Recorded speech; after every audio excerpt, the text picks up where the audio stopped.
नमस्कार। आदर्श विद्या मंदिर की ऑनलाइन क्लासेस में आप सभी का स्वागत है।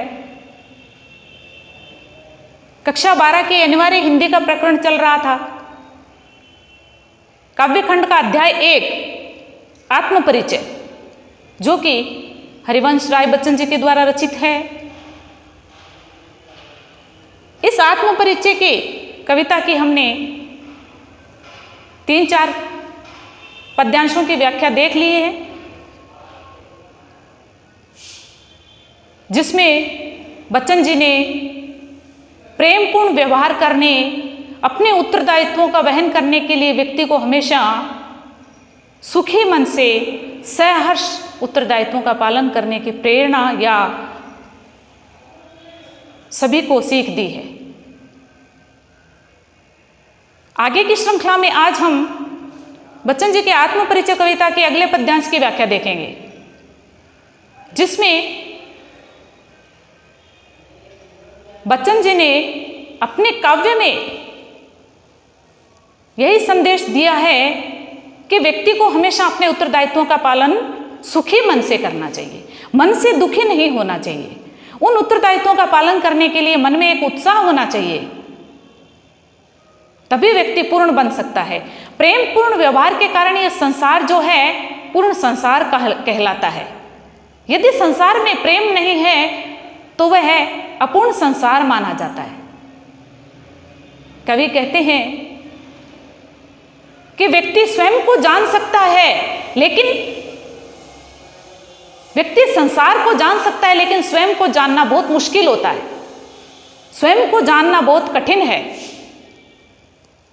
इसी के साथ बच्चन जी के साहित्य में प्रेमपूर्ण व्यवहार की प्रधानता है कि हमेशा व्यक्ति को प्रेम से व्यवहार करना चाहिए। प्रेमपूर्ण व्यवहार से व्यक्ति का जीवन जो है पूर्ण बनता है। प्रस्तुत पद्यांश में कवि कहते हैं कि जवानी के जोश में व्यक्ति हर कार्य कर सकता है।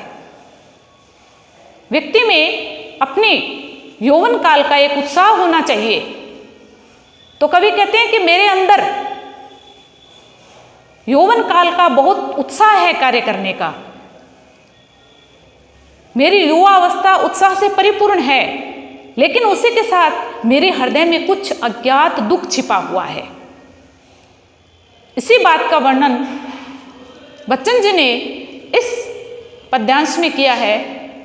कवि कहते हैं, मैं यौवन का उन्माद लिए फिरता हूं कि मेरा यौवन काल है, और उस यौवन काल में मैं जो है यौवन काल में उन्माद होता है, उत्साह है या पागलपन, कि मैं उस यौवन काल के उत्साह में हमेशा घूमता रहता हूं, मग्न रहता हूं, और सारे कार्य यौवन अवस्था की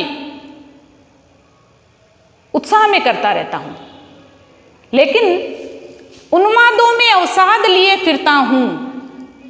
यौवन काल का उत्साह होने के बाद भी अवसाद, दुख, मेरे हृदय में कुछ दुख है कि इतना युवावस्था का जोश होने के बाद भी, इतना उत्साह होने के बाद भी मेरे हृदय में एक अज्ञात दुख ने जगह कर रखी है। मेरे हृदय में एक अज्ञात दुख है जो मुझको बाहर हंसा रुलाती भीतर। ये जो अंतर्मन का, ये जो हृदय का जो दुख है, वो हमेशा मुझे बाहर से तो हंसाता है कि मैं इतना हृदय में दुख होने के बाद भी संसार में सबको हंसता हुआ दिखाई देता हूं, लेकिन अंदर ही अंदर ये दुख है मुझे हमेशा रुलाता रहता है। एक अज्ञात प्रेम, एक अज्ञात अनाम प्रेम की याद में मैं हमेशा दुखी रहता हूं, जिसके कारण बाहर से लोगों को मैं हंसता हुआ दिखाई देता हूं, लेकिन हृदय से मैं बहुत दुखी हूं। अंदर ही अंदर मुझे वो दुख है, वो सताता रहता है। लोग सोचते हैं कि ये बहुत सुखी है, बाहर से कभी दुख प्रकट नहीं करता, बाहर से मैं हमेशा हंसता हुआ दिखाई देता हूं, लेकिन अंदर ही अंदर वो दुख मुझे कचोटता रहता है। मैं हाय किसी की याद लिए फिरता हूं। कवि कहते हैं कि किसी अनाम या अज्ञात प्रेम की याद में हमेशा मैं उस याद को लिए घूमता रहता हूँ और उसी याद में मग्न रहता हूँ। एक अज्ञात प्रेम की मेरे हृदय में हमेशा याद छिपी रहती है।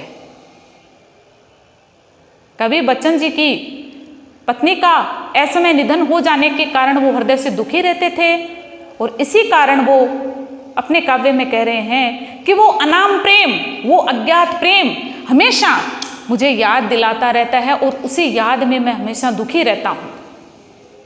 वो जो दुख है मेरे हृदय में हमेशा अपना स्थान बना के रखा हुआ है।